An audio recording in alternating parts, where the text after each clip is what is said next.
Okay, सो ये जो video है, इस वीडियो में हम समझेंगे कि मन कैसे अपने आप को नष्ट करता है, और हम ये भी समझेंगे कि मन के कितने स्तर होते हैं, और हम ये भी समझेंगे कि हमें कब और किस वक्त पे मन में एंटर नहीं करना चाहिए। मन काम कैसे करता है ये भी हम इसमें समझेंगे। तो बहुत ज़्यादा इंपॉर्टेंट वीडियो है, बहुत कुछ सीख के जाओगे इस वीडियो से, ध्यान से सुनना।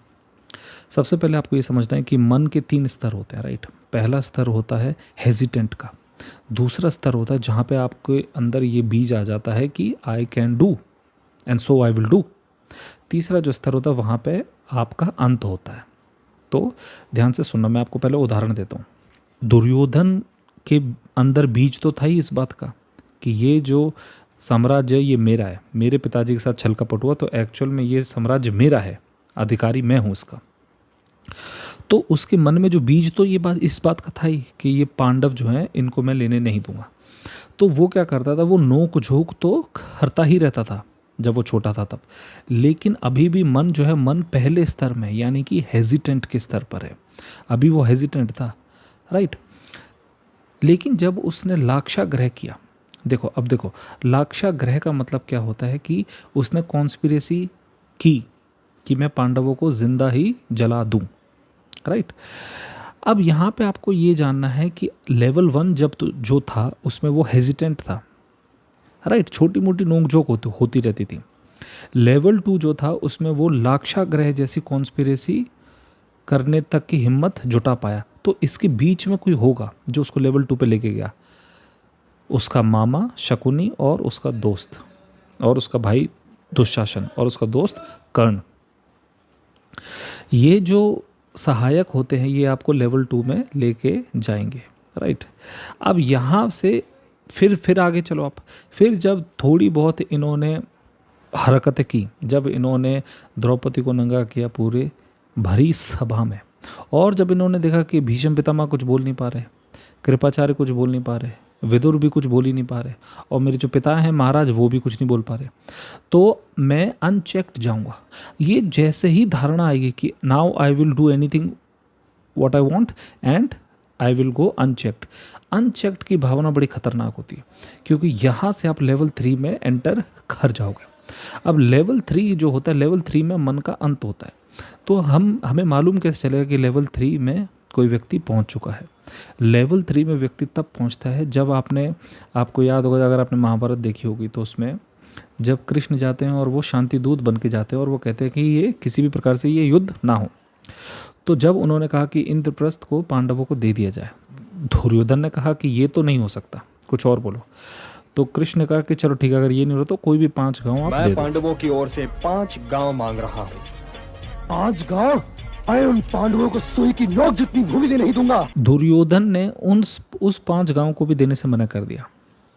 ये आप ऐसी स्थिति में पहुंच चुके हो जहां पे आपके पास कोई और उपाय नहीं है, पीछे आप जा नहीं सकते, क्योंकि आपने अहंकार को इतना ज़्यादा खाना खिलाया है ना, right. We feed our ego. अब उस व्यक्ति ने इतना ज़्यादा अहंकार को खाना खिलाया, शकुनी ने बोल बोल के कि हमारे पास कौरव हैं, हमारे पास सेना बहुत है, हम पांडवों को आराम से हरा देंगे। और उसका जो दोस्त था कर्ण ने भी बोला कि मैं अपनी दोस्ती निभाऊंगा। तो इससे हुआ ये कि दुर्योधन को पूरा लग गया कि मैं अब कुछ भी कर सकता हूँ। तो वो तीसरी स्टेज में पहुँच गया। तीसरी स्टेज में आप ये समझना कि अब ऊपर जाने की जगह है नहीं। तीसरी स्टेज में पहुँचते ही व्यक्ति का एक्सप्लोजन होता है, व्यक्ति का डाउनफॉल वहीं से आएगा, राइट, थर्ड स्टेज से। तो पहली जो स्टेज थी वो हेजिटेंट की थी। दूसरी स्टेज कौन सी थी? जहाँ पे व्यक्ति सोचता है कि अरे आई एम डूइंग समथिंग और and also I am going unchecked, यानी कि मेरे को कोई कुछ कहने वाला है भी नहीं और मैं कर भी सकता हूँ। तीसरी स्टेज होती है जहाँ पे वो बोलता है कि अब मैं सारी हदें पार कर सकता हूँ। लेकिन वो एक चीज़ को समझ ही नहीं पाया कि जैसे ही आप तीसरी स्थिति में पहुंच जाओगे, तीसरी स्थिति के बाद कोई स्थिति नहीं है, आपको दोबारा नीचे उतरना पड़ेगा, आपका डाउनफॉल वहाँ से होगा। तो यानी कि ऊर्जा तब तक पैदा होती रहेगी, फिर उसके बाद वो एक्सप्लोजन तक ही पहुँच जाती है, ठीक। तो उसके बाद महाभारत का युद्ध हुआ और दुर्योधन मारा गया। उसी प्रकार से आप एक और बात को समझो, ये बहुत इंपॉर्टेंट बात है। हम अक्सर कहते हैं कि ये सरकार अच्छी है, ये सरकार अच्छी है, ठीक है। 2 सरकार हैं, ए और बी। मान लो ये जो सरकार है, ये सरकार ए है और अगली सरकार जो आएगी वो है बी। अब जो ए सरकार जो होती है उसको ये लगता है कि हम कुछ भी कर सकते हैं। तो शुरुआत के जो ईयर्स होंगे ना उसके, उसमें वो हेजिटेंट रहती है कि हमें जनता को देखना भी है, जनता के साथ ये भी करना है, क्योंकि जनता हमें इज्जत से वोट दिया है उन्होंने, तो बहुत ज़्यादा उनकी उम्मीद है हमारे पास, तो उम्मीदों पे खरा उतरना है। तो ये लेवल 1 में रहते हैं वो कुछ साल तक।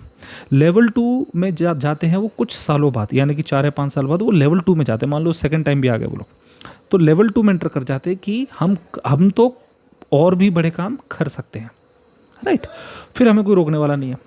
अब जैसे ही ये धारणा आ जाती है कि अब हमें कोई रोकने वाला है नहीं, now we will go unchecked, तो वो लेवल 3 में एंटर कर जाते हैं।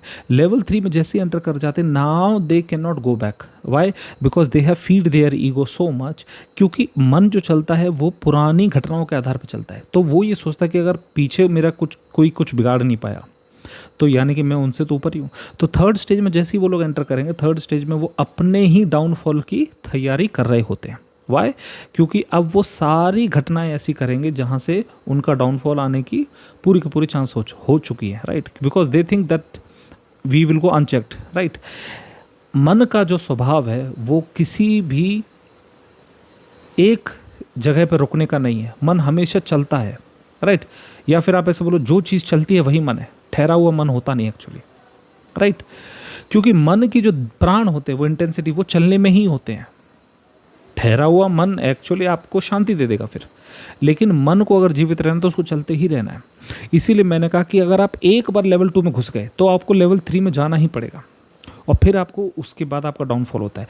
तो लोगों को ये लगता है कि भाई साहब अगर सरकार बी आएगी, मान लो बी सरकार आएगी, तो उसको वो जो व्यक्ति होंगे वो भी तो यही मिस्टेक करके गए थे, तो हम उनको क्यों लाएं। देखो आप इसको ऐसे समझो, जब कोई भी चीज़ होती है वो लेवल 3 में घुसेगी तो वो डाउनफॉल की तरफ आएगी। लेकिन इसका मतलब ये नहीं है कि कोई भी व्यक्ति गलत होता है सही होता है, इसका मतलब ये नहीं होता। आपको ये समझना है कि मन एक ऐसी चीज़ है, राजनीति में धर्म नहीं चलता, मन चलता है। अब मन एक ऐसी चीज़ है कि उनको लेवल 3 में जाने के बाद जब लेवल 3 की हीट मालूम चलेगी तब वो लेवल 1 में दोबारा से गिर जाएंगे, और जब वो दोबारा सरकार से बाहर निकाले जाएंगे तब उनको एनालाइज होगा कि हमने क्या क्या गलतियां करी और हमें ये नहीं करना चाहिए था। तो कुल मिला के जनता जो होती है, जनता की ये जिम्मेदारी होती है कि आपको होश में जीना है। जिस प्रकार से मन जो होता है, मन अपनी चाल चलता ही रहेगा, तो आपको पूरी लाइफ टाइम होश में रहना है। तो डेमोक्रेसी जो होती है, डेमोक्रेसी में आपको जनता को जो है पूरे वक्त होश में रहना होता है। ऐसा नहीं होता कि यहाँ आज हम एक सरकार को चूज़ करेंगे और वो हमेशा के लिए रहेगी, ये हो नहीं सकता, क्योंकि उसके पास मन है। तो जब तक मन है उसके पास, तब तक वो एक स्वभाव में रहना उसका नियति नहीं है, तो वो स्वभाव को बदलता ही रहेगा। यानी कि मन का स्वभाव ही है चलना, तो वो बार बार लेवल 3 में घुसेगा, बार बार वो गिरेगा, बार बार लेवल 3 में घुसेगा, बार बार वो गिरेगा, राइट। तो हम ये हो गए 2 एग्जाम्पल, राइट। तीसरा आप एग्जाम्पल देखो, रावण जो था, रावण ने जब सीता का हरण किया, राइट, तब भी वो लेवल 3 में एंटर हो नहीं पाया था, क्योंकि तो भी उसके जितने भी इर्द गिर्द वाले लोग थे वो सब वार्निंग दे रहे थे, चाहे वो उसकी वाइफ हो, चाहे वो उसके भाई हों, कुंभकर्ण वगैरह हो, चाहे वो कोई भी हो, कि देखिए महाराज हम तो आपकी सेवा में हैं ही, लेकिन आप फिर भी आप इस बात को समझो कि राम कोई साधारण व्यक्ति नहीं है, सीता कोई साधारण स्त्री भी नहीं है, तो आप इस बात को समझो। लेकिन रावण के साथ दिक्कत ये हो गई थी। अब आप ध्यान से सुनना, रावण के अगर आप बोल सुनोगे, शब्द सुनोगे, तो वो सारे शब्द होते हैं क्षत्रिय वाले, राइट, कि क्षत्रिय अपनी जान दे सकता है लेकिन पीछे नहीं हट सकता वगैरह वगैरह। लेकिन एक्चुअल में क्षत्रिय को पता रहता है, अनकॉन्शियसली उसको पता चल चुका होता है कि अब पीछे जाने का कोई उपाय नहीं है। तो अब ऐसी जगह पे वो लॉक हो चुका है जहाँ पे एक्सप्लोजन ही होना उसकी नियति, यानी कि अब उसको मृत्यु ही आनी है, कि लेवल 3 में घुसने के बाद आप पीछे जा ही नहीं सकते। फिर क्या करेगा, फिर वो दुनिया को सुनाने के लिए सिद्धांतों की भाषा बोलेगा। सिद्धांतों की भाषा, सिद्धांत जो होते हैं वो किसी काम के होते ही नहीं है, क्योंकि डायनेमिक्स जब काम करते हैं तो सिद्धांत धरे के धरे रह जाते हैं। डायनेमिक्स के तौर पे अगर आप घुस गए लेवल 3 में तो आपका गिरना अनिवार्य है, अब आप गिरोगे। इसीलिए सही अर्थ में कोई कृष्ण दुर्योधन को नहीं मारते, कोई राम रावण को नहीं मारते। आप जैसे ही लेवल 3 में घुस जाओगे आपका डाउनफॉल वहीं से स्टार्ट हो जाएगा। तो इसलिए जो भी व्यक्ति ये कहता है ना कि हिंदू जो होता है या हिंदू बौद्धों से बेहतर होता है, या बुद्धिस्ट लोग बेहतर होते हैं जैनों से, या जैन बेहतर होते हैं मुस्लिमों से, एक्चुअली ये लाइन ही गलत है। क्योंकि मन की नियति ये होती है, आप जैसे ही पावर दे दोगे किसी भी व्यक्ति को, तो वो तीसरे स्टेट में घुसेगा ही घुसेगा। तीसरे स्टेट में फिर वो आपकी आज़ादी छीनेगा, है ना। आप जैसे उसको पावर दे दो तो वो आपकी आज़ादी छीनना स्टार्ट करेगा, आपको जेलों में डाल देगा without any reason, right. Anti national बोलेगा आप लोगों को। तो एक्चुअल में वही वक्त होता है जब लेवल 3 में वो व्यक्ति घुस चुका होता है, तो वहाँ से गिराना जरूरी होता है। यही इसीलिए मैंने आपसे कहा कि होश निरंतर जिस प्रकार आपको चाहिए, क्योंकि मन अपना काम करेगा, मन कहीं नहीं जा रहा, डोंट वरी। उसी प्रकार से डेमोक्रेसी में जनता को भी हर वक्त पे होश में रहना पड़ता है। इसीलिए एक बहुत अच्छी कहावत है कि रोटी, राजनीति की रोटी दोनों तरफ से सेकते रहनी चाहिए, है ना। आज ये कल वो, आज ये कल वो। तो ये जो एग्जाम्पल है ये मैंने आपको सिर्फ इसलिए दिया कि आप ये समझ सको कि महावीर जब कहते हैं कि आपको अगर कोई काम करना ही नहीं तो आप उसमें घुसो ही मत, तो आप, इसका मतलब क्या होता है, यानी कि आप उस साइकिल से बचे रहोगे। अगर आपको दारू नहीं पीनी ना तो डोंट इवन ट्राई, है ना।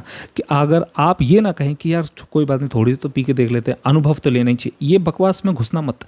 क्योंकि अगर आप लेवल 1 में घुस गए तो लेवल 1 में तो हेजिटेंट हो आप, जरूर आपके जीवन में कोई शकुनी या खर्ण आ जाएगा जो कि कहेगा कि लेवल 2 में घुस जाओ, अरे और ट्राई करो।